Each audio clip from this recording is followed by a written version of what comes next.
What's up, everybody, and welcome to a brand new episode of the Hot Mic here on the Outlaw Nation channel. I am the Outlaw John Broken, joined as always by the Sneider, who is in a brand new location. How are you, Jeff? Hello, Johnny boy! Oh, fuck, man. I'm exhausted. That's how I am. How are you? I'm good. I dare not say I'm exhausted because you've been moving rather all week, and you've taken some new side gigs, and so I'm sure you're exhausted traveling all over the city doing all the things you're doing. So I appreciate you taking the time to do an episode of the Hot Mic this week. As some of you may notice, we are not live, and the reason we are not live is because schedules couldn't quite line up. But Jeff was very gracious to take some time late at night here for us to shoot a pre-taped episode of the Hot Mic. But the scoops are still, the stories are still fresh. You know what I'm saying? Oh, for sure. Yeah. I mean, the thing is when I do this side gig on Thursday, Fridays, we typically tape an episode on Wednesdays. Right. But obviously yesterday was moving day. So it was just impossible. So we're taping a late night Thursday episode, guys. So, my side gig, by the way, John, is... what is this? What are you doing? I pretend to be a groom. What? And I go to different wedding venues. Yeah. And I take photos and videos, and I write a little thing for a website. What? But the whole point really is to mention the website to the venue. Right. Even though, I'm not writing for the website. I'm just a guy who's looking to get married. By the way, I always dress a little dapper because I don't want to be threatening. Right. I find myself having sometimes I have to get crafty and go into back alleys and go through kitchens and because these venues during the day no one's there. Right. So, you have appointments, but oftentimes it's anyways.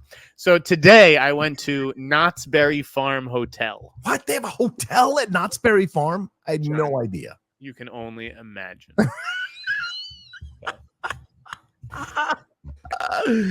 Oh my God! Can you hear the park? They take me outside, and guys, please don't send this to Knott's Berry Farm. You're gonna blow up my spot. I need this second, but it's too good not to talk about. It's they take you outside, and they're like, "Yeah, this is where we do ceremonies." And then you hear the roller coaster going by and people screaming, and it's so does that stop for the ceremony? They're like, no, maybe you can find an officiant who works it into their routine, talking about love is about ups and downs, love is a roller coaster, or an officiant who's times it perfectly. They're okay, people are gonna hit this point and scream every 36 seconds or something, The best. That is the It was hilarious. I was just who would get married here? I mean, listen, there are plenty of other places where I'm who would get married here? Right. Knott's Berry Farm, it was a nice hotel. I would stay there. If I was doing Knott's Berry Farm, I was doing Disney, families do Disney. Right. But you have to deal with all of that while you're out there during a wedding. That is hilarious, man. You have to love Knott's Berry Farm to be married at Knott's Berry Farm, I feel like, don't you? Yes, I think you're probably a local or whatever. I love Knott's Berry Farm. I'm hoping to get down there for the scary Not Scary Farm. Oh right, yeah, Not Scary, right, which is all this month, and that's what made it everything so funny. Though it was this is too good not to talk about. It's this is our ballroom, but. It's it doesn't look like this right now. Right now we're hosting a buffet dinner for the horror things, and it was everything. So it's get married here, and it's skeletons popping out. They're try to imagine it. That's the best. That's the best. Do you try out cake? Do you have to? No. Only I'll tell you. Okay. I've done a lot of these. I've been to. I got to be the number one groom in the southern Los Angeles area. This is the best intro we've ever done, by the way. But keep going. I've only been offered food one place. Oh, wow. Okay. I thought for sure they'd want you to sample their food as a way. No, I'm alone. It's I don't have my fiance with me. By the way, I was going to say, because I dressed dapper to sort of be non-threatening. By dapper, I just mean I wore a fucking a seersucker jacket. Seersucker jacket, right? Right, yeah. And my pink shoes and my purple shirt, and so a lot of times they're like, oh, are you gay? Oh, Well, because a guy sets up the tours for me and Yeah. makes the appointments, and so they think that we're together. Are you right? Exactly. Are you the one in charge of the wedding? No, or your husband? Right. Well, I'm just like I'm the husband whose wife sent him out here to take photos and video because she's busy working. Right. I'm in the doghouse. I have to go and do this stuff. That is hilarious. Or I'm just an actor with a flexible schedule. I can do anything. I mean, it's an acting job. It's 5 acting jobs a day is what it is. It's true. 5 very, very low paying acting jobs a day. We might have to get you a commercial agent. If you can do this, you can certainly go to commercial auditions and book a national commercial or something, for God's sakes. Dude, our show's the best, Johnny. Let's get the show on the road, baby. Let's get it going. All right. Well, look, we got a lot to get into here. And yes, we don't have Streamlabs or Super Chats today because we're pre-taped. But if you want to send some love to us, down there, the thanks button is available. Hit that thanks button. Send in your support. Send in your love. And of course, just Venmo John and I money. just do that. Sure. We should start putting that up on the screen. But let's deal with this first one, Jeff. This is a big one because we've been talking about this one. You've been breaking news on this one with your newsletter. Aaron Pierre, seems like this is official now. He has been tapped to play John Stewart in Lanterns opposite Kyle Chandler's Hal Jordan, which has now officially been announced as well in all the sites here and all the trades. And this is the situation. We've been circling this for a couple of weeks or a few weeks rather. You mentioned last week, Stephen James was in contention coming off of the piano lesson. Of course, he was in race, which you mentioned last week as Jesse Owens, but apparently both participated in screen tests with Kyle Chandler on Thursday and Friday of last week. And then boom, by the end, the decision was made just a couple of days ago on Tuesday that it would be Aaron Pierre. So, Jeff, we thought going younger, but do you think the casting of Kyle Chandler changed the approach to the show? What are your thoughts that Aaron Pierre land this? Are you surprised by it? And what's your overall feeling on this? Okay, I'll get around to that in 1 second. Yeah. So after the first day of tests, yeah, I heard Stephen James was the clear favorite. Wow, he was ahead. Yes. And so I asked about that, and I asked my DC sources or whatever, and they were like, hold off on that, right? Oh. So I did. Did they hold off? Because they're like, I wouldn't go with that just yet, and I didn't. Right, that was Friday, so I waited all weekend, and then on Monday I checked back in, and they're like, we can't really say anything, and I'm like, so what the fuck? I just held all weekend. Yeah. I'd heard he was the favorite. What's the story? And so then I post, and almost as soon as I post, naturally they get back to you, and they're like, I don't think that's right. Yeah. Off the record. I could have just. I mean, and that came by Tuesday night. I knew it was him. Wow. Right, but I'm or I'll put it this way: I knew it wasn't Stefan. Okay, before they announced it, you knew it wasn't Stefan. Okay. Yes. Which there was only 2 guys testing, so I figured that meant Aaron got it. Right. But I'd heard there's a hitch to this, and it's gonna come out eventually. I don't know what it was yet. Okay. But there was something. I put it in my story about how. Do you remember when Nicholas Hoult tested for Superman and wound up as Lex Luthor? Yeah. Yeah. There was something like that. Mm. And I also think that there are other jobs that wanted Aaron Pierre. And I don't know, right? And I don't know if he was trying to play the interest in him up, for other things, right. So to make them act. It's okay, well, this is a sure thing. We can't pass on this, right? But yeah, I'd heard that there were reasons that it may not work out. Yeah, naturally, and that's why I went with the Stefan story. And then 48 hours later, boom, there's the story. Yeah, it was a great scoop by Justin. It was Justin, right? Yeah. I think it's good casting. Yeah. You? Yeah, I like the idea, but we had said initially it was going to be an older Hal Jordan, a 20-ish John Stewart.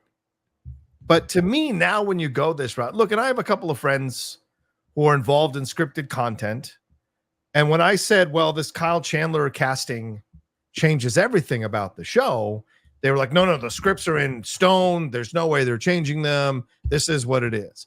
And I have a hard time believing that you go from Josh Brolin to Kyle Chandler, from a 20s John Stewart to a person who is in their 30s now in Aaron Pierre and is 6'3" of a hulking muscle mass of a man. And you're going to tell me this is going to be the standard mentor-mentee show you were going to have with Josh Brolin? No way. I think this is going to be now a much more equals type of approach to it that is going to focus on John Stewart, maybe even more than they initially were going to focus on John Stewart, because he is their superstar. He is who they're using the show to launch into the DCU theatrical universe. It isn't Kyle Chandler. Look, he may stay Hal Jordan and show up, but it's John Stewart who they see the future with, can do a trilogy of Green Lantern films around. That's what I think with this casting. And you saying that he was being looked at by possibly other projects, maybe that's what they thought. Okay, we need to land this guy now because we have plans for him, you know? Am I wrong on this? Am I crazy? No. I think that there's certainly an urgency to cast someone like Aaron Pierre. Everybody wants to be in business with him. I didn't think that he was going to take 6 months out of his schedule, as hot as he is right now, to do a TV show. Right. And I also think that his quote is higher right now than Stefan James, and you know, that's a factor obviously for HBO, which is being budget conscious. But there's a couple things. So in the step down from Brolin to Chandler, I think we can all sort of acknowledge that. Right. I think that there was like a sense that, okay, we can't kind of do the same thing with John Stewart. Like, let's go get, if this guy's going to be a movie star, like, let's go get him. If he costs more, let's go get him. Ultimately. And the other thing is that the decision, you know, normally these decisions, John, are made on Friday. Yes. But I guess the testing didn't happen. You know, Thursday, I think that there was some discrepancy as to when the test actually happened, by the way. And so it ended up being made on when, or I guess it was announced Wednesday, was probably made Monday or Tuesday. And what was Monday and Tuesday? What happened over the weekend? I don't remember, brother. Remind me. Joker flopped. Oh, right. Yes. Which we're going to talk about in a little bit. Yes. Go ahead. And so maybe there was that sense, right? Just like timing wise, coming off a flop, being like, you know what? We need a fucking hit. Like, go get the fuck this guy. Like whatever's, I don't know, whatever his terms are. We need a bigger splash. And he is the bigger splash, which I acknowledge. Like, but you know, I think Stefan's a better actor right now, but I mean, again, like you said, maybe they will change how they're going to depict John Stewart based on this casting. That's what I think. It feels like that to me, right? And maybe they were able to get him because they saved money on the Josh Brolin and Kyle Chandler thing, and they just moved that leftover money to offer that to Aaron Pierre and still stay within the budget. Sure. And let me ask you this, John, as an actor. Yeah. Fuck. I had the question. I lost it. But like, did I go on too long? No, I had and I lost. I'll come back to it. 1 second. Okay. All right. Well, this is an interesting next step for him, right? Because of course, Rebel Ridge has been the #1 movie on Netflix for 3 weeks now. He's about to be heard as Mufasa in the Barry Jenkins animated Lion King that's coming out later this year. So this now becoming John. I know what I was going to say, but sorry. As an actor, wouldn't you rather have the role? Would you rather have the role tailored to you, or do you feel like your job is to come in and read the lines and do the story as they're thinking of it? You know what I mean? I think it depends on where you're at as an actor. If you're starting out, you know, you take the jobs and you do the role. Maybe you have some input. You offer. There's not a lot of actors who come in from the jump and be like, change this whole thing around for me. There's not a lot that have the cachet to do that. Right. They're expected to come in and hit the lines. Exactly. So, but I do think now with this, now that he has the Netflix thing, he's the voice of Mufasa, there is a little more leeway to be like, well, my team or the team reaches out, the agents and the managers say he's interested, but he thinks the show should be tailored a little bit more towards him. And they may. And that's where you make the change. And I'm sure Kyle's like, whatever, man, just pay my check. So the check clears, I don't care. Kyle's not trying to be a superstar in his in his 50s or late 40s, however old he is. He's had his time and he's very firmly entrenched, and people know who Kyle Chandler is. Aaron is someone who can be a superstar as a actor. So I think there's more cachet on his side to play around with what the scripts are supposed to be, you know? He couldn't come in and pull this on Josh. There's no fucking way he'd have come in and been like, well, you got to change it so that I'm more the star. Brolin be like, you kiss my old ass. I just think with a lot of these shows too, you're right up until you shoot it. Yeah. Right. Right. Yes. You're 100%. just constantly. So, 100%. now that he's cast and they're not going to start shooting until like January, like there's plenty of time to tailor those scripts 100%. to him now that they know him and his personality and that kind of thing. Yeah. I think they'll write more or make some adjustments. It isn't a full rewrite. It's just certain things may be adjusted and the timing of them all in the end. So there we go. So we're locked in. We've got oh God, what's his name? As Guy Gardner, Nathan Fillion. You've got now Kyle Chandler's Hal, and then you've got Aaron Pierre as John Stewart, which I think is a good casting. Actually, I think it's a strong situation to walk into. Now it's going to be about, can they make it work in this kind of scenario and setting? So we will see. Anything more to say on this before we move on? Anything else you've heard about this before we move on? Nope. Okay. All right. Let's move on to our next story. Let's do this one. This one broke today, actually. Henry Cavill, he is going to be part of the live action VOLTRON movie. It's the mecha anime here that Rawson Marshall Thurber is directing, formerly of The Rock connections here. And he joins Daniel Quintoya, who is the newcomer who impressed the studio and director with his West End work opposite Tom Holland in leading the role. Called VOLTRON is based on the Japanese sci-fi series Beast, King Lion, and Kiku Kantai Dairuger the 15th. So Jeff, this is an interesting decision by Henry Cavill to go this route. What are your thoughts? I mean, Transformers is more popular than VOLTRON, so why do you take a live action? I don't know. Maybe I'm wrong. What are your thoughts on this? I mean, I think that Henry Cavill and I just have different taste. Now, I don't know what kind of offers Team Cavill are fielding. Is fielding, but yeah, it's between this and Highlander, like these are just properties that are not for me and that I would steer clear of. Yeah, right. I mean, you saw me in the Schmodown. I just on paper, and again, I haven't read the scripts. I don't know what the creative vision is. I like some of Ross and Marshall Thurber's stuff, but both of these projects and Chad Stahelski for that matter, but both of these projects are like steer clear. It's a weird situation because, like you say, like Ross, I thought Easy A, that's a fantastic film, really coming out right for Emma Stone. Say that again. Wait, where are you going with this? Sorry, I'm sorry. No, I was thinking of because he's Easy A was Will Gluck. He's an actor in that, right? That's where I first got to know him, is what I'm saying. And then his directing stuff here, when you look at this, you got what We're the Millers, which was okay. It's a funny film. But then you have Central Intelligence, which is good for The Rock. I enjoyed that thing. Skyscraper is a vehicle. But then Red Notice was not that great. But he did do Dodgeball, the True Underground story, which I thought was really funny. So it seems odd. Does Henry Cavill want to corner this market? It just seems like an odd choice. This isn't top of the line action Marvel DC. This is kind of the next tier below, isn't it? Same thing with Stahelski and Highlander reboot. This is the next level below. So I don't understand. Is he not getting the offers? This is 2 levels below. Frankly. Oh, fine, 2 levels below. But yeah.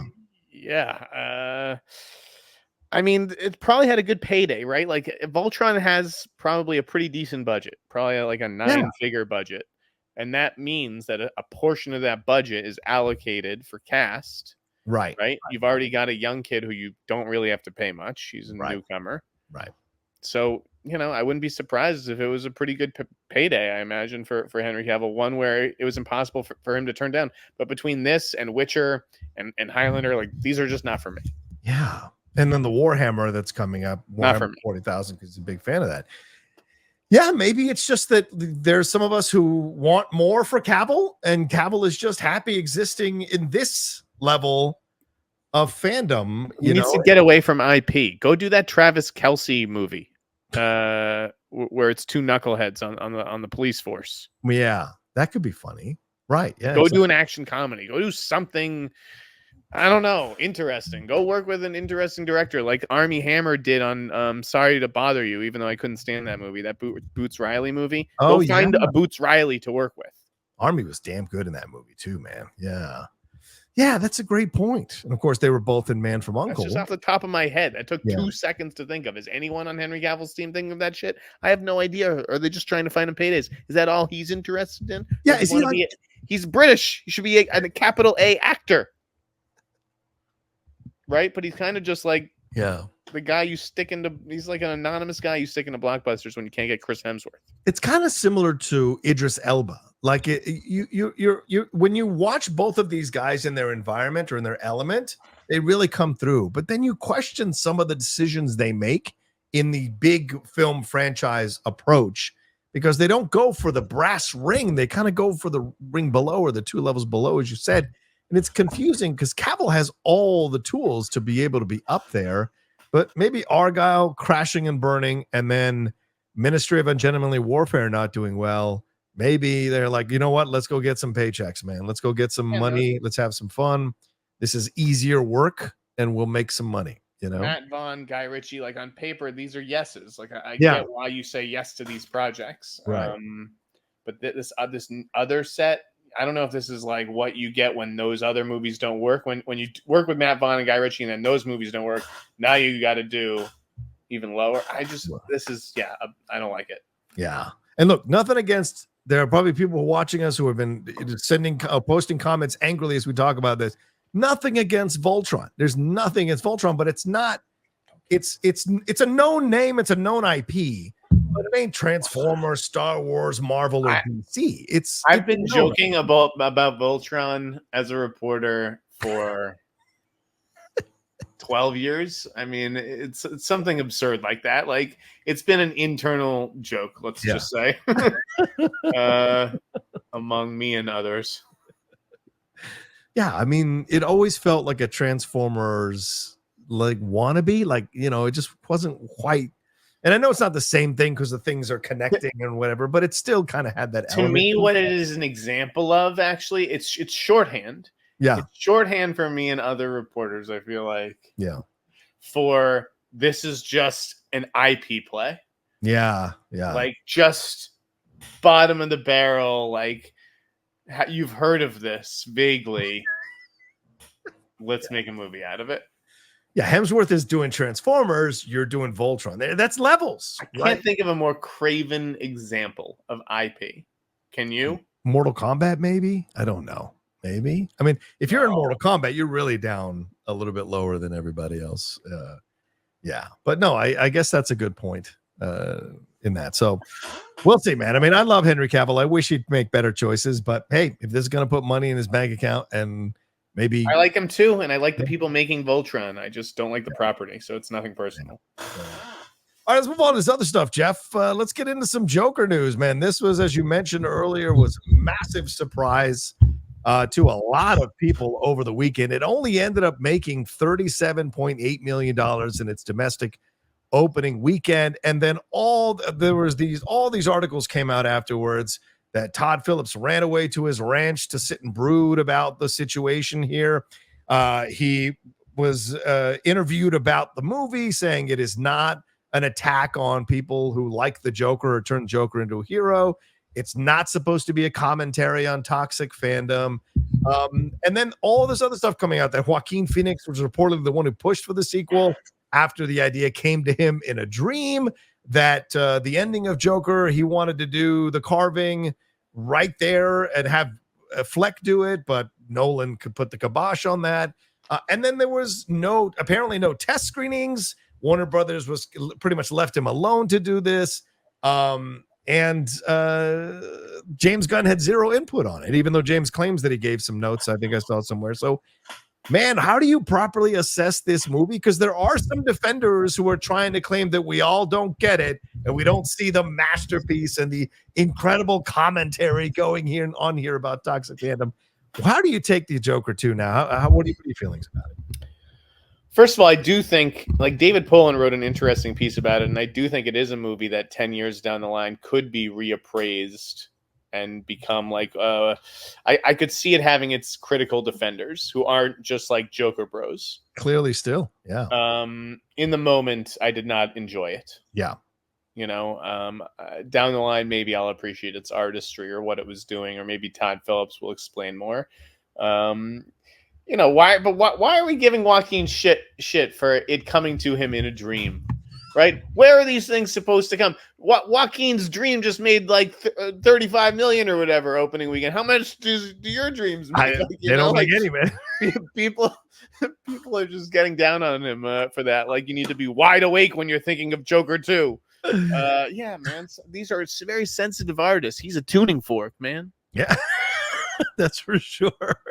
But how do we take him, Jeff? At this point, we have to be realistic here. Beau is Afraid tanked. Napoleon tanked. Joker 2 tanked. At some point, the Joaquin Phoenix train is like running out of steam. The wheels are coming off a little bit, and you have to start asking questions, especially when you hear stories that he went in, Ridley Scott said this, and rewrote a lot of his scenes in Napoleon. And apparently they were writing scenes and throwing them away all through the process of Joker 2. That was reported in Variety. This maybe don't let him write for himself anymore, because clearly he makes himself the focus, but the rest of the movie suffers overall. Like, how do you assess Joaquin now after this bomb? Third in a row, by the way. I mean, he has one more after this, which is Eddington, which could go either way. Bro. Okay. Could go either way on that one.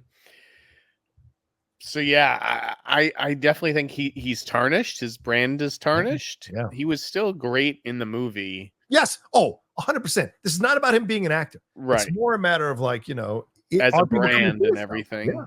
Yeah. I mean, it definitely hurts. How much it will hurt remains to be seen. Yeah. But there are certain people I feel like he can always go back to. Like, he can pick up the phone and get James Gray.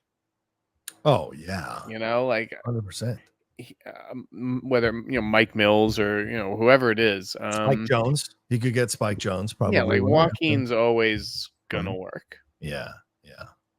I mean, it's nothing to do with his talent, right? It's more a matter of like now. I mean, Come On was a good movie. I don't quite know what the box office, if that was a success or not, but I'm never disappointed in a Joaquin Phoenix performance. I'm more disappointed at times with the movies they're in because they're just not as strong. And so with Joker, though, I mean, but Jeff, this movie is just getting lambasted left to right, and it is not a movie that should be scoring worse than the Marvels, should be the least, possibly in contention for one of the least profitable comic book movies ever made. If it, doesn't quite hit the run that it's supposed to try, or they're trying to hit.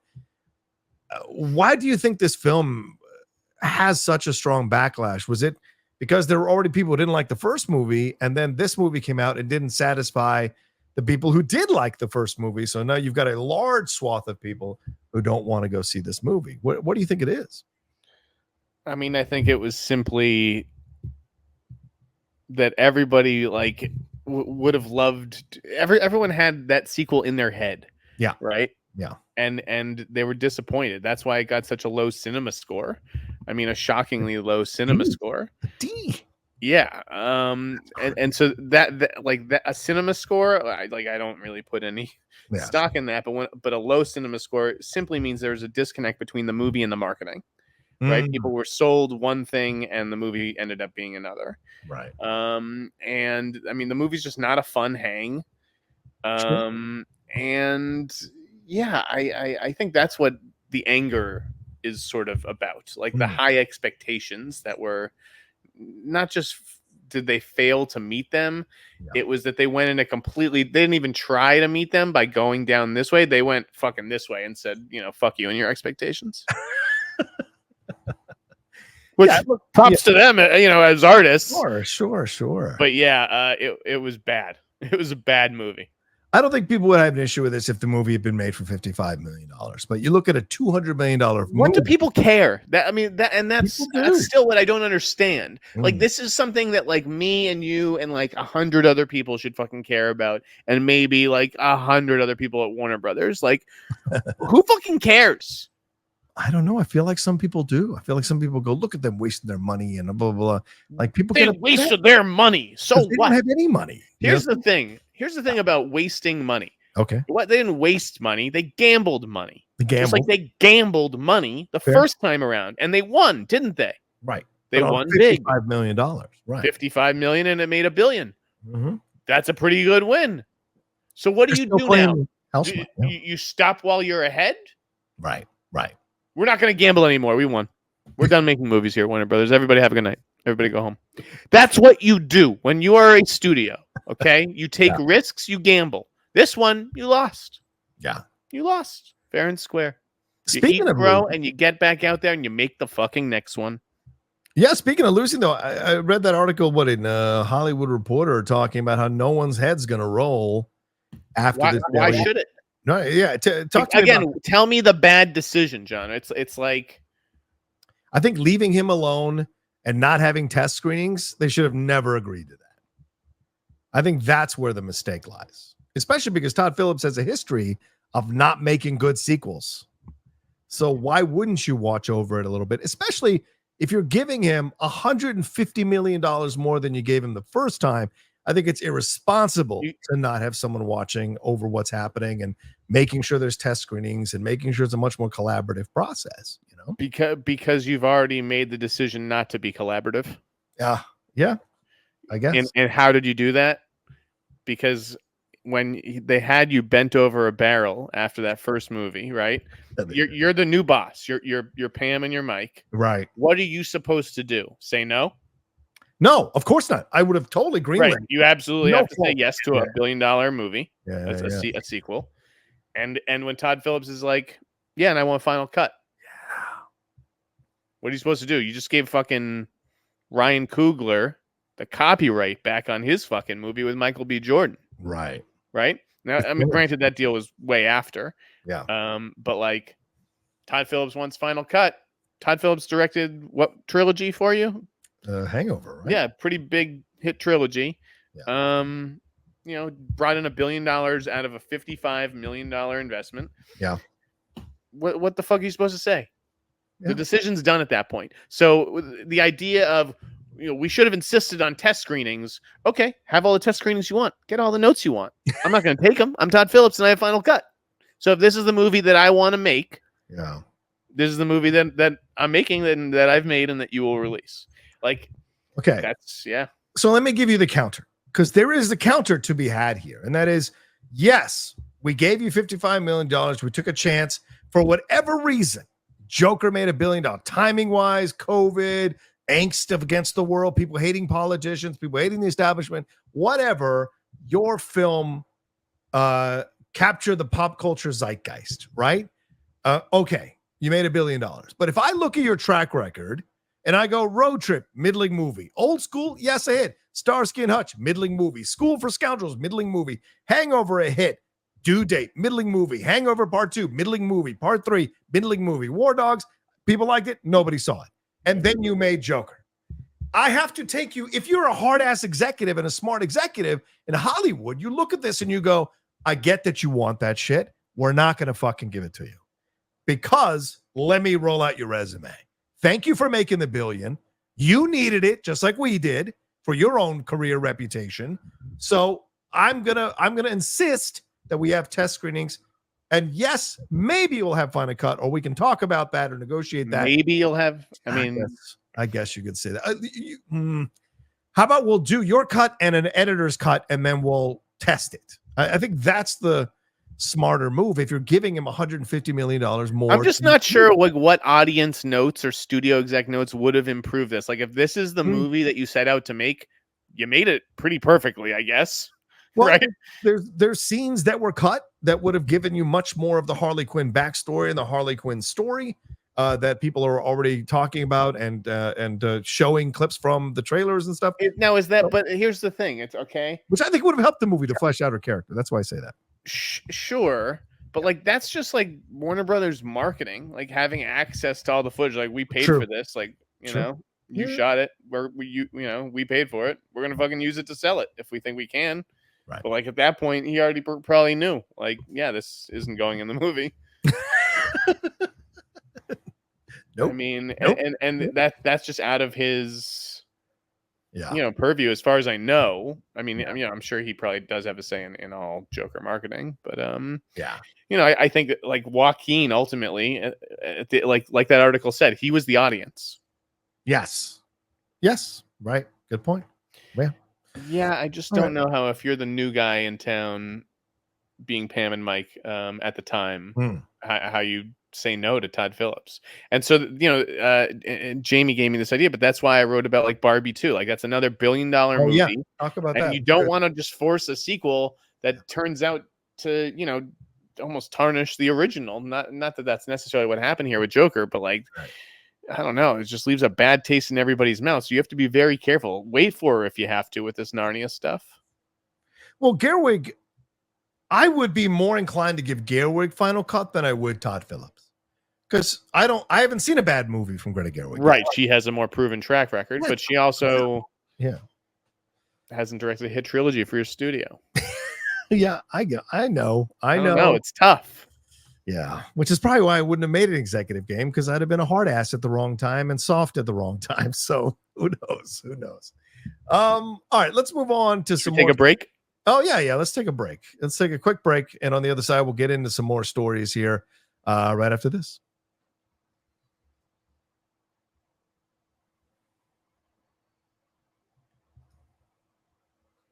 All right, Jeff, I want to get into this one because this is something that's connected to you here. I don't know if you guys know this, but Jeff Sneider has a newsletter at theinsneider.com that you can sign up for. But he talked about Sam Raimi, and he said, I'm told that Sam Raimi is definitely coming back, which is no surprise. He really seemed to enjoy working with Marvel, to do the next Doctor Strange movie, Doctor Strange 3, as opposed to the filmmakers who have struggled to adapt to the studio's process. You also mentioned that Rachel McAdams will be the lead in the new smaller horror film that Sam Raimi is doing, which I love because I loved her in Red Eye, which I recently saw again after a long time not seeing it. So, Jeff, why are we going back to Sam Raimi? I'm not happy with this. And are you sure that this is why are they going back to Sam Raimi? $975 million? Is that what? Yeah, I mean, that speaks for itself. The movie was a success. I mean, I didn't care for it. You didn't care for it, but I think that the public in general liked Doctor Strange in the Multiverse of Madness. And yeah, it was definitely like a big leap forward at the box office. Yeah. Which again, the quality that would make sense to me if it was just a way better movie. But I thought it was a worse movie. Yeah. So I don't know. Like, what Sam Raimi did something right. So what happened was, it's like I'd heard that he was closing on Doctor Strange. Okay. And naturally, as soon as I didn't hear back from Marvel, I don't hear back anymore. And as soon as I published, someone was like, yeah, I'm hearing, that he's actually going to do that other movie first. Because I questioned it in the original article. I was like, I don't know if he's going to slip it in first or whatever. And he definitely is, because Doctor Strange 2 is still 3 is still a ways off. Yes. Right? Like, Marvel has other fish to fry, clearly. Yeah. Way bigger fish, with like a Doomsday starting next year. Right. So Doctor Strange 3 wouldn't start until, I would say, fall, winter at the earliest, probably early 2026. Right? Right. Don't you think? Yeah. No, 100%. Because they've got, like you said, the 2 Avengers movies plus the Spider-Man 4 movie, then Fantastic Four launching this. They've got a lot going on. So if I were them, I would wait until top of 2026 on Doctor Strange 3. But it seems like why wouldn't they do that movie? Everybody else has gotten a third movie. Really. Yeah. And I like Rachel McAdams as well in this movie, Send Help. I don't know if it's like it's a two-hander, so it's 2 people stuck on an island, like a castaway situation, but it's also like Misery. So I don't know if one of them is keeping the other one there. Interesting. And I don't know who's who. I love that idea. I don't know if she's the villain. Yeah. Like Kathy Bates style or not. So very curious what that turns out to be. But you're right. I haven't seen her do anything like that since Red Eye. Yeah. Yeah. This is fun for her to do too, because she's like, she's been doing these kind of mainstream films, or now the mom stuff with Are You There, God? It's Me, Margaret. So to see her go back to something like this could be really interesting. And to see her play the Kathy Bates character, which she rarely plays villains, maybe not since Regina George. That would be a lot of fun to see her play or lean into the villain side of things a little bit more. That could be such a blast, and we will see. But the thing I bring up is because I just didn't like Multiverse of Madness. And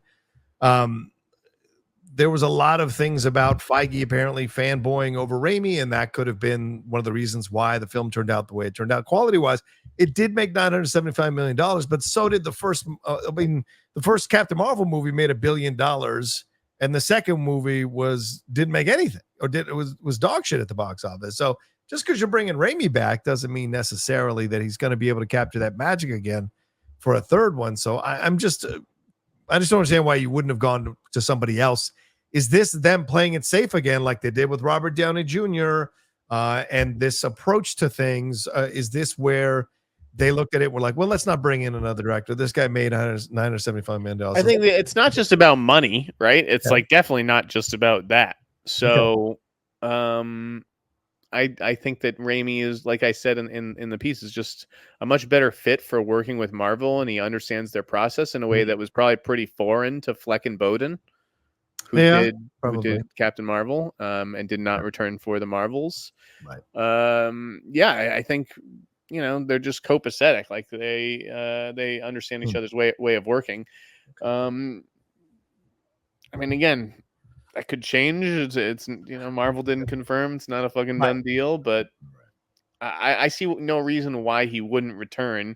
And I do think that when you think about whose name, as far as directors go, actually has cachet as a comic book director, certainly Raimi's on a very short list, along with Favreau and the Russos and Gunn. Sure. Yeah, I don't disagree with you there. So just wanted somebody a little more innovative, but maybe they've got a plan to have multiple people appearing in Doctor Strange, and since he was able to handle it the first time around, they want him to be able to hear it. We will see. All right, let's move on to some other stuff here. Christopher Nolan's next film is set to release in 2026. Jeff, this one in July of 2026. Matt Damon is in talks to star. Filming starts in early of 2025. Nolan wrote the script, and he's returning to Universal. So what can you tell us about this? What do you hear about this? What's the story? Do you hear anything about the story? What are your thoughts on this? Have you guys heard of the Flintstones? I have no idea what the story is. Flintstones, meet the Flintstones. Yabba dabba doo. Matt Damon's more of a Barney than a Fred, isn't he? I don't know. Maybe. I don't know. And Ben Affleck as Fred. It has to be. That would be actually pretty funny. That should be an SNL sketch. Agreed. I haven't heard anything about this. It caught me completely by surprise. Okay. Well, that's a rarity. Okay. Yeah. I mean, every now and then I'm like, oh, I can smell this guy's close to casting or whatever. And no, I thought Nolan was not close yet. So, okay then. Matty D, supporting roles. This is what happens when you're a big star and you agree to play supporting roles in Chris Nolan's movies. He says, I'll take care of you down the line. Yeah. I thought I was showing feet for a second on this fucking podcast. With Killian. Sorry. Yeah, exactly. Yeah. Sorry, I got to charge for that, guys. You got to find me on WikiFeet.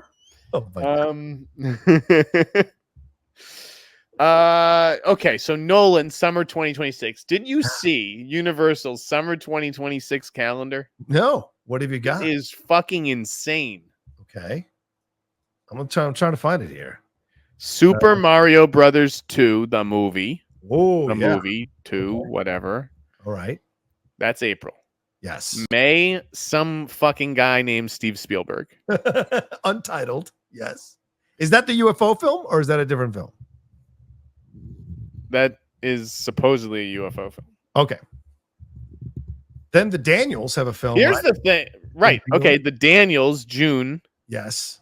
Okay. Shrek 5. Shrek 5, July 4, the 4th of July, basically early July, around there. Yeah. Nolan, late July. Yes.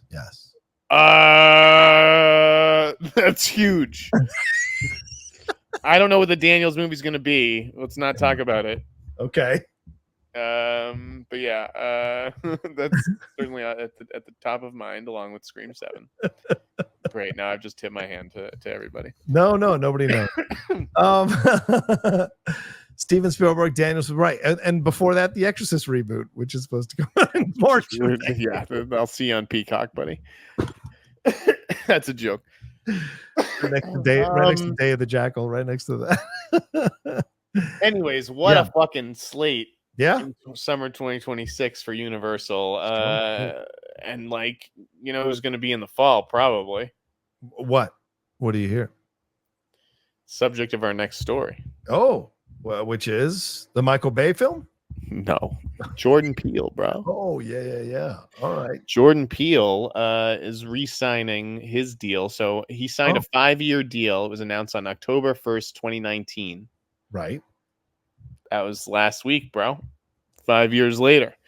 Right. Did you see anything in the trades about him re-upping his deal? I didn't. I know. I'm looking at it right now. No, normally those deals are extended before they expire. Yeah. So I don't know if someone in business affairs messed up or if it was like, hey, Jordan, you know, I don't know if we're going to pay you the same. So like, feel free to shop around or whatever. But anyways, I thought he might be taking meetings because obviously everybody was interested in monitoring the situation. But I'm told he's in exclusive negotiations with Universal to re-up. And so I think that his movie, this is a little scoop, I guess. I'm told that his movie is going to start shooting next summer. Oh, wow. Okay. Peele's movie. Okay. So we got a while to wait for that. Right. And we're not going to hear I mean, maybe we'll hear. Who knows when you're going to hear casting? But he's going to start shooting next summer. So I imagine if he's shooting next summer, John, what does that mean? When's his movie going to arrive? Two possible dates, basically. The fall of 2026. Yep, October, Halloween 2026. That makes all the sense in the world. I don't want to go off another date. Maybe, I don't know, July or April of 2027. Christmas 2026. Oh, Christmas 20. Oh, so you think it could be that? Like an Oscar fair? Who knows what it is? I don't know what it is. Right. The holiday frame, like it feels like a 2026 release, and obviously the first half of 2026 is accounted for. Yeah, and stacked. So now you add him to the mix in the fall or the winter, like Jesus Christ. Nolan, Spielberg, Peele, Shrek, Super Mario. Like Daniel. What? It's a lot. Wow, Universal. All right, respect. The Daniels, right? The guys who could be the next Spielberg and Nolan. Who knows? Probably, yeah. Well, let's move on to something I hinted at, which is the Michael Bay situation. Let's talk about this, Jeff. Will Smith might be reuniting here with Michael Bay 30 years later. For those of you who are young and maybe you don't remember a film called Bad Boys, Michael Bay did with Will Smith and Martin Lawrence. It was a damn good movie. The deal isn't officially closed. Sources tell Deadline that Michael Bay is in final negotiations to direct the Netflix action pick Fast and Loose, which will star Will Smith. The start date isn't official, and the film would likely be the next project for both of them. Remember, Will Smith dropped out of that film, Sugar Bandits. So talk to me about this. I mean, this is a film that follows a man who wakes up in Tijuana with no memories, Memento. As he pieces together his past, he learns he's been living two lives, one as a crime kingpin and the other as an undercover CIA agent. The script was written by John Haber, Eric Haber, Chris Bremner, and Eric Pearson. So, Jeff, do you like this idea? Is this Will going back to a safe place like Michael Bay to maybe kind of finally brush off all the residue from the slap on Chris Rock? And does this make sense for Michael Bay as well? I like it. Bad boys never say die. Sorry, Goonies. Yeah, Fast and Loose, baby. I mean, Michael Bay, prototypical Netflix director, right? Yeah, you totally. Yeah. Yeah, I mean, these days. I was not a fan of Ambulance. Did you like it? I thought it was fun. It was not one of his best films. Yeah, I could see that. I could have seen that. Theatrical movie that went to Peacock but blew up. I got to mention as posting good numbers on Netflix. I think this is a good movie for Will Smith. It's a good vehicle for him. Yeah. And Michael Bay is the perfect guy to direct it. Like, even in my head when I was thinking, I mean, I think it was David Leitch who was going to direct it originally. Yeah. But like in my head, I was thinking of like the camera moving around Will Smith, like as he discovers like who he really is, that he's like a crime kingpin, just like Michael Bay would move the camera. So can't wait to see it. But didn't we do a version of this with Gemini Man? Wasn't Will getting cloned in Gemini Man or something like that? So the fact that he's doing multiple lives and playing multiple characters, is he going to do Martin Lawrence? Is he going to dress up as a different person? So he was a clone in that movie, right? But we never really got to know the clones, like the younger version of him. Yeah, the clone was just like, hey, that guy looks like me, and like, so this is two distinct characters with different love interests probably and families. I think it could be like an acting, not tour de force or anything like that, considering Will Smith's filmography, but like a fun like vehicle for that kind of genre. Yeah, I mean, he's getting older, right? Will is what, in his 50s, 52? He's ageless. He made a covenant with Scientology. You said that. I did. You said that. I did. He's about. Guys, he's not a Scientologist. He just gives all his money to Scientology. Just not a Scientologist, for the record. On TV. No, 56. Like, he's going to be 56. Oh, he is 56 because September 25th was his birthday. So, so you see what Liam Neeson does. You see what Joaquin Phoenix is doing. Opening the door to playing these action vehicle roles later in life. I mean, remember Enemy of the State? This was something he was his bread and butter for a long time as an actor. iRobot. That's what I'm saying. This is what people want to see him in, not Emancipation. Yeah. You can't say Emancipation's my big comeback vehicle when no one wants to see it. So, sorry. Yeah, no, I like this for Will. I really do. This is something that he is completely in his wheelhouse. And now as an older actor, I think people will be happy to be reacquainted with action star Will Smith in a vehicle type situation. This has shades of like Bourne and Memento and whatever. So there is still probably... John, that's the pitch, John. Bourne meets Memento. Basically. And there's room there for him to act dramatically in certain sections of the movie to really stretch out that muscle, but overall it's going to be about action. And Michael Bay could use a hit. No offense, Michael Bay could use a hit, and so why not pair up with Will? The fans of 13 Hours say, how dare you use a hit when you're making movies like 13 Hours? You don't think about box office, you do it for the public. It's a public good for your military bros. Yeah, I mean, because what? Ambulance kind of underperformed. 6 Underground was kind of a meh, and then Last Night was meh. With the side gig today, I went to a Navy golf course. Oh, respect. You've never seen golfers like they're all like, "I'll get my own fucking bag," like it's not like some twerpy accountant in a yellow shirt. No. It was awesome. It's all kinds of tattoos. There's no caddies. There's no caddies. Fuck yeah, Navy. Respect. Pro-military in this house, right, Johnny boy? Yeah, well, absolutely. Especially for Michael Bay, who is massively pro-military, for God's sake. So, yeah, I love this. This is a good situation. We'll see who the female lead. Obviously, the female lead is going to be important. With 2 female leads, as you said, 2 families possibly. Right. Could be really important. Will it be one black, one white? I wonder. That could be interesting. One Latina. Is this Eva Mendes coming back to reunite with Will? I would be calling her right now to see if she'd be willing to come back. Oh, they'll go to fucking Arjona first, right? Yeah. Although I'll tell you, I watched the 4:30 movie this weekend. The Kevin Smith film, yes. Was it good? Was it worth last weekend or whatever it was. I liked it. I enjoyed it. I think it's well cast. The 3 kids are good, and I really question the casting of the lead who has been dating his daughter for a long time. Oh, that's right. Yeah. But he was good. Okay.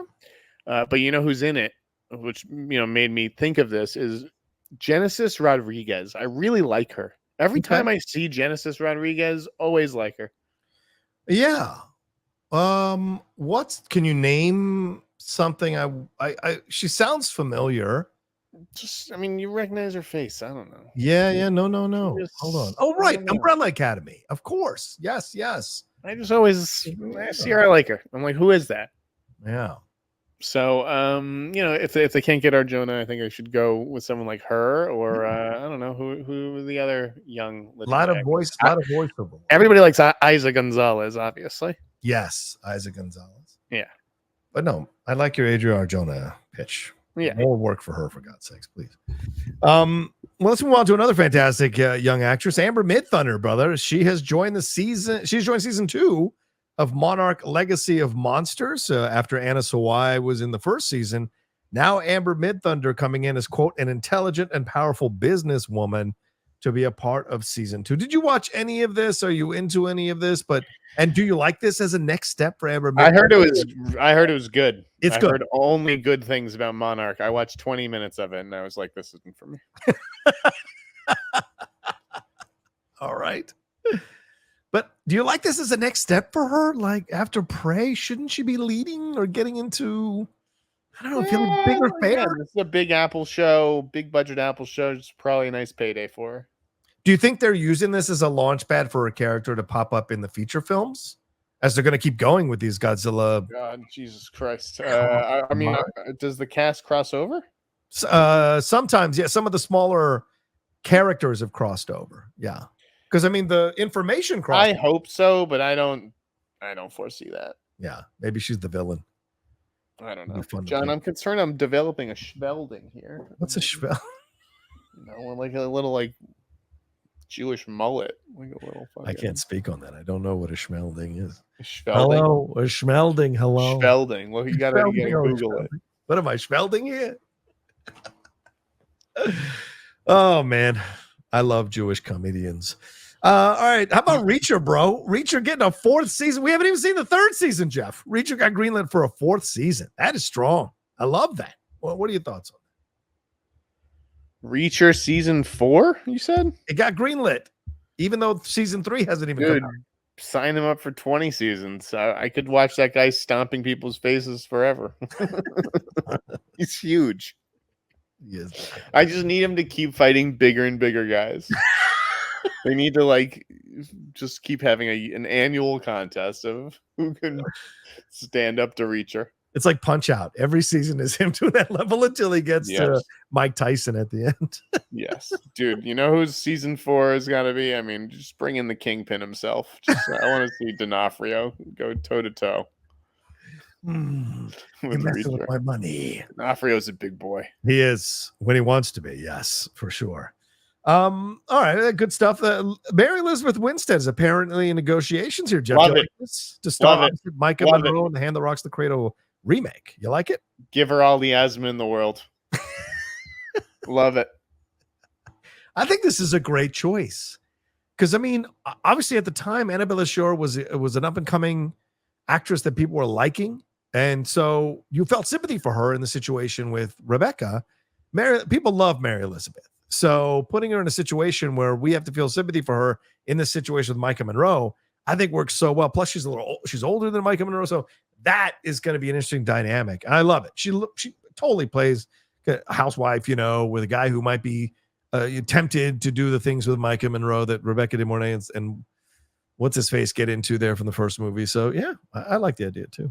It's good. I agree. I think it's just really good casting. Like they have to be two equals in a sense, but she also has to be intimidated by Micah. Yes. Yeah. Micah has to be intimidating to her, even if we believe that, the two of them are colleagues. It's not a bad problem to have. Yeah. Mary Elizabeth was a Micah Monroe. It's not a bad problem. It's not bad to be the meat. Who's the guy? Who's the guy? Yeah, that's the question, isn't it?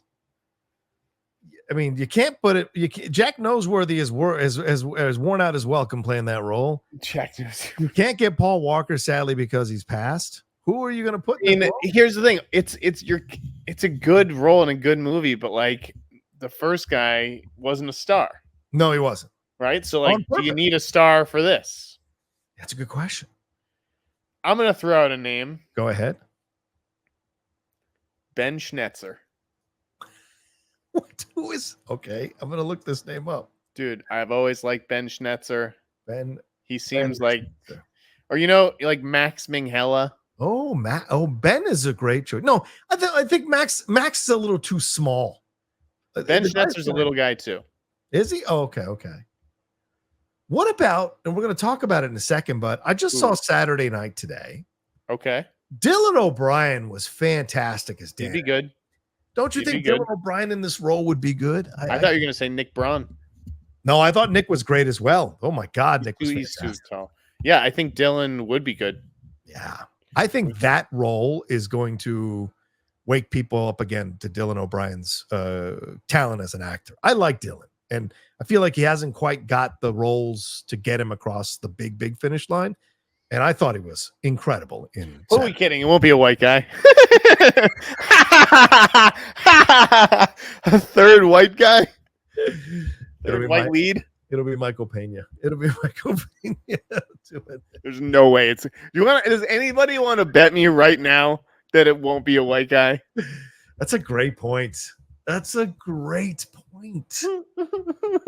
Oh man, who would you cast then? Oh, not a chance. It's a white guy. I was gonna say Simu Liu, but okay, you know who I like? Go ahead. I've always loved this guy. Okay, Mamadou. Oh, Mamadou Diop. Oh no, Mamadou Athie. Oh yeah. Always like the lead in Elemental. Yes. Always liked him. Yeah, he's got a real. Yeah, you could see it, right? Like I did everything right. I met this white woman. I kind of, and I got shit from my family, but eventually they did love her. And we're building this life. And then someone comes along to kind of tempt me in that way. He's such a good, classy actor. That would work. I like that idea, actually. That's actually a really good casting. There's a lot of others, but I've always fucking liked that guy. Yeah. All right, let's hit these trailers, bro. We had a second trailer for A Complete Unknown from James Mangold with Chalamet, Barbaro, and Dakota, or L, rather. Sorry. Dude, I love this trailer. This was a way better trailer than the first trailer. What are your thoughts on this?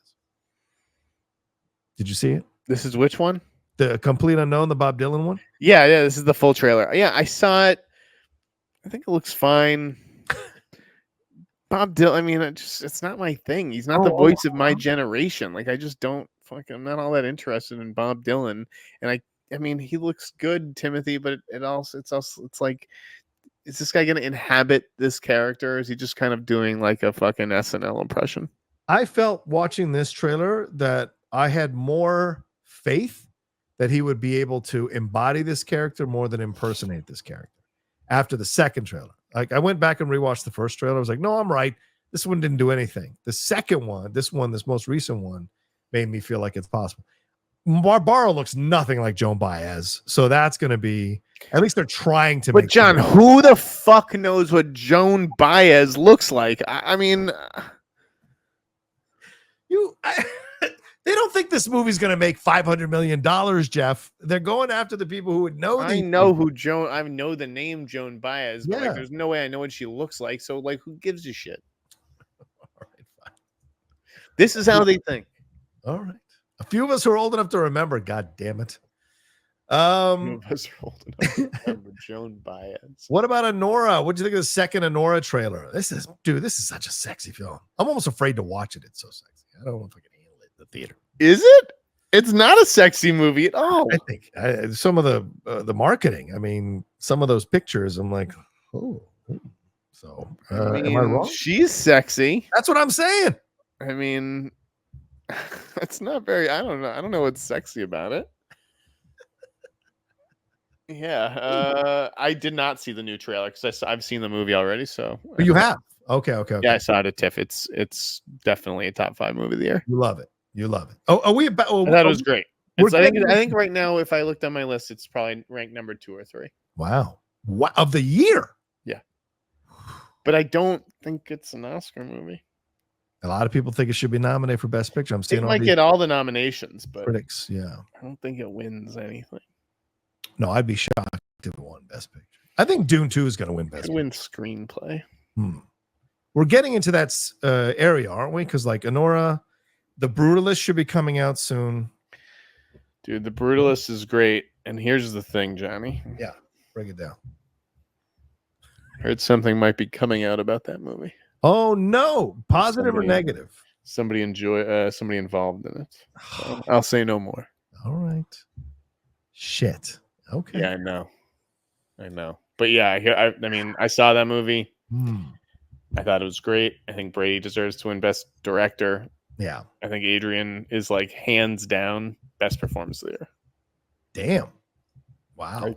This isn't even like a question in my book. And the only reason we're not talking about him like that is because he already won. Do you think Like, is there a world where both Demi Moore and Adrian Brody win Best Actor and Actress? Like, we go back in time. No, there is no world in which that happens. Demi Moore will be lucky to get nominated. I do think it's within the realm of possibility, potentially, even though I wouldn't have really thought that in an Academy movie. But she's great in it. She's undeniably great. Brody, it's like the only thing that hurts Brody's chances. Like, they're fine giving actors second Oscars, right? Yeah, if that Oscar's been like plugging along, like been themselves the whole time, right? Like Daniel Day-Lewis always did quality movies and stuff like that. Adrian Brody is now coming out of the VOD school of movies. Yeah. Right? He has this whole different resume that like multi-Oscar winners don't really have. Yeah. And it's a little trashy and a little seedy. Yeah. But he's just fucking staggering in this movie. I mean, okay. It's coming out real soon, right? It's coming out like within the next few weeks. Or is it coming out at Christmas? The Brutalist. It's coming out in December, I think. But John, here's my question to you. Have you seen and are you going to see the Donald Trump movie? Fuck yes. I almost made it a triple bill today. I went to see Wild Robot, and then I saw Saturday Night right afterwards. And I almost made it a triple bill, but I didn't know what we were doing with our show, so I just went home. But I will be seeing the Donald Trump movie tomorrow because us recording this tonight, I'll put up. So my morning is set for putting stuff up. So I will definitely go see the Donald Trump film. I'm looking forward to it. I've been watching every clip they've released on YouTube, and I am more and more entranced with wanting to see Sebastian Stan and Jeremy Strong in this movie. Yeah.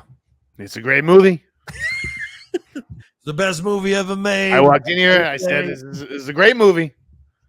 Possibly the greatest. It's actually my favorite movie of the year. It's going to win Best Picture. I don't know if it'll get nominated for anything. Wait. Are you joking? The Apprentice is your number one right now? It is. Fuck me. You're legitimately saying that. I am legitimately saying it. Jesus, that's shocking to me. Okay. I think this is a movie with balls. You just don't see him anymore. I think it's a punk rock fucking movie. I love that. Yeah. I love that. Okay. I think it took an outsider to make it. I think it took an outsider to release it. Took an outsider to fund it. It's outsider art. Okay. I'm looking forward to it, man. I'm looking forward to it. Well, let's wrap up there. Let's wrap up with some reviews here. Jeff, what else have you seen? Have you seen anything recently you can recommend to people? Anything else that's floating around that people should try out on any of the streaming services or anything? You're always watching stuff. Yes, I've seen so much shit, although not really this week. Did I mention the King Tide last week? About the girl, the miracle girl? I don't think so. What's that one? The King Tide is a little movie that Vertical picked up, and it's about like a baby that washes ashore and is rescued by the residents of like this small isolated island community. Oh, interesting. And she, grows up, and it turns out that she can work miracles. She can, has healing powers and stuff. And so the community has come to rely on her. Right. But at some point, she's wondering what else is out there. Right. But the community doesn't want to let her go because they've kept them young and the fish coming to the town and all kinds of things. So that was a very good movie. And just a little plug for Vertical, because Jordan Rumi sometimes likes to throw shade at them and call them, sort of like, this is sort of what you get when you can't get anything else, which is, maybe there's an element of truth to that, but they have good taste. Yeah. And taste is everything. And in the indie world, you get to actually showcase your taste. At the studio executive level, you don't really get to showcase your taste. You're just buying shit that can sell $1 billion worth of tickets. Right. They bought this movie, The Order. Okay. Which was my number 2 most anticipated movie of the year. Wow. I write this list last year. Okay. The trailer hit today.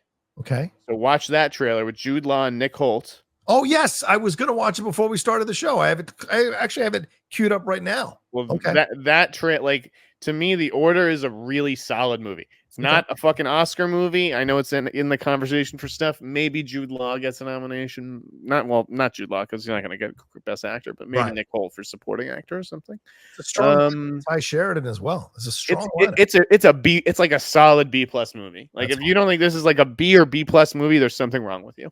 Okay. Okay. All right. Did you? So is that what you've seen this week? Is that everything you can talk about? Oh Jesus! I'd have to look at the list, John. Yeah, I'm looking at your newsletter right now. Okay. Well, I am going to review something tonight. Okay. If I don't pass out, I need food. I haven't eaten. Bad Genius. That's another Vertical movie. While we're talking about Vertical. Where's Bad that? Genius is written or is directed by J.C. Lee and written by J.C. Lee and Julius Ona. Okay. And they did Loose together. Remember Loose? Oh yeah, God, yeah. So it's a remake of a Thai movie. It's based on a true story. It's about a high school cheating scandal. Wow. Just like a young Asian girl, and she's the star, Kalina Liang, who I think is, I'm going to say it now, star. Wow. Star. Okay. Kalina Liang. She stars in Presence. Okay. Steven Soderbergh's new movie. Okay. So between that movie and this movie, star, and I'll tell you, it stars this other actress. Yeah. Who, I don't know if you read about this story. So in the movie Bad Genius, right? Yeah. She has a pretty gnarly scar on her face. Like, okay? Put on her name is Taylor Hickson, potentially. Okay. And I was like, is that for the movie? Is that like part of her character? And no, it's like that is her face. And it's because she was filming something and the producers were telling her to hit the glass or hit the bang on this door that had glass in it, and the glass shattered and it wasn't fake glass, and it like sliced her like her face. Like she said craft services had to hold her face together. And so like that was the best they could do. It's obviously it's still a noticeable scar, but it was like, first of all, kudos to the producers for casting her. Yeah. Right. Yeah. And kudos to her for like getting back out there and like not letting that stop her. And like, yeah, I'm just like, she was an inspiration reading that story and what happened to her, because it's a horribly tragic story. But Bad Genius, check it out. She is she was a series regular on that Motherland Fort Salem show. And Deadly Class, which was the comic book adaptation series. Still a beautiful girl, don't get me wrong. Well, I'm just like, knowing producers like I do, I could have easily seen someone somewhere along the way being like, no. Yeah. But, good for them. I like this. This has Jabari Banks, too, who I enjoy in Bel Air as the Will Smith character. Yeah. Okay. All right, dude. It's like, again, worth watching. Like I watch 200 movies a year, and they're not all studio releases, right? It's like I'm watching all these fucking Vertical movies, and movies from these companies that have to buy they have to buy 80 to 100 movies a year. Right. And you are buying them on demand to watch, right? Or are you getting the links to them? How are you watching? I mean, yes, some of them are links. Okay. I mean, shit, these are the only publishers that reach out anymore.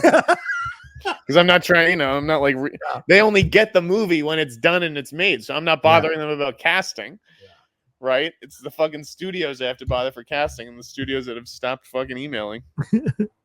On my side, I got to see the OUTRUN. They sent me a link for that one, Saoirse Ronan's movie. That is excellent. I can't recommend it. It's out in theaters now. I think she should be nominated off this movie. It is a fucking fantastic film. She plays a young woman who's an alcoholic. Her relationship has fallen apart. She's in Scotland, from a small island in Scotland, and has to kind of figure out how to put herself back together. And we get flashbacks of when she was an alcoholic. And I think it's one of the most amazing things Saoirse's ever done. So I highly recommend that one. And is it chore to watch it at all? Because that is one of the titles that feels like homework to me. You know what I mean? No. It's a really like it's a film like you're sitting in a boat, and you're just rolling with the film, and the starkness of some of the flashbacks, because you really see how horrible she was as a drunk. Like, it's really unsettling. That's the stuff that will keep you like really riveted. That's the thing. It's like, you know me, John. I don't really drink. And so, and it's because for many reasons, but one of them is I can't stand drunk people. And so the idea of spending that long with a drunk, but if she's in recovery, it's different. She's in recovery. Right? So, but you get the flashbacks and you find out why. And Stephen Delane does a wonderful job as her schizophrenic father.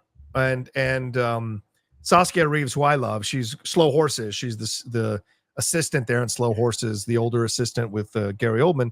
She plays her mom and has a really great role to play in the movie. movie. And on the FYC comments, we got some heat for not talking more about Saoirse Ronan in the OUTRUN. So we'll see. Oh, please. We had her on the outside looking in. You're wrong. She's going to be inside. She's been nominated 7 times, man. No, she hasn't, has she? It feels like she was talking about it on Kimmel. No, she hasn't. She's more than Amy Adams. No, that's Amy Adams. You're right. But she was talking about how many times she's been nominated and lost. And so for things, so she never wins. She said she never wins. So it's like, it's fascinating because she's such I just like her quotes today about Ryan Gosling and the Lovely Bones and how like he was almost her father or whatever. Yeah. It's just like, yes, hey, listen, sometimes you gain 60 pounds for a movie and it doesn't work out. Poor Ryan. It's just, you gain 60 pounds for a movie and you come in and he's like, yeah, I don't like your look. Goodbye. And then I said earlier, I saw Saturday Night. Dude, I really liked it. It's so inside baseball, though. I think there are people who are not going to like the movie, who don't like those high stress type of situations. But for me, having grown up on Saturday Night, like all the people they're referencing, all the people that pop up, it was just a joy to watch all that. And so for me, I think it's a damn good film. It's not a best picture or anything like that, but I thought it was a very enjoyable hour and 50 minutes in the movie. See that, and everybody, dude, that is a plethora of future stars. Like they're all so good playing these characters and playing these roles in the movie that I came away going like, I need to know every single one of these people's names and memorize them because they're so excellent in the movie. Did I ever tell you my favorite thing about Ohio? No, tell me. And then quiet, right? The Chevy Chase. I love that joke. That was so funny. That guy was great. Corey Michael Smith. And, I really liked what's his name, Tommy Dewey. As Gabriel LaBelle was fantastic. It was great. I thought Rachel Sennett was great as Rosie. She needed more time. Yeah, more time on screen. Is that what you're saying? Yeah, I think most of the women needed more time. I'd watch a whole series with that cast, like about the first season of SNL or whatever. Like, yeah, I had a blast with it and would have loved for it to have kept going. Yeah. But yeah, I think it's just very entertaining. I was on its wavelength in a way that not everybody was, and I see the criticisms. Like, Perry, was pretty negative about this, and she's rarely negative. But I understood what she was saying, which is the mark of a good critic. It does lack a little like dramatic urgency because it's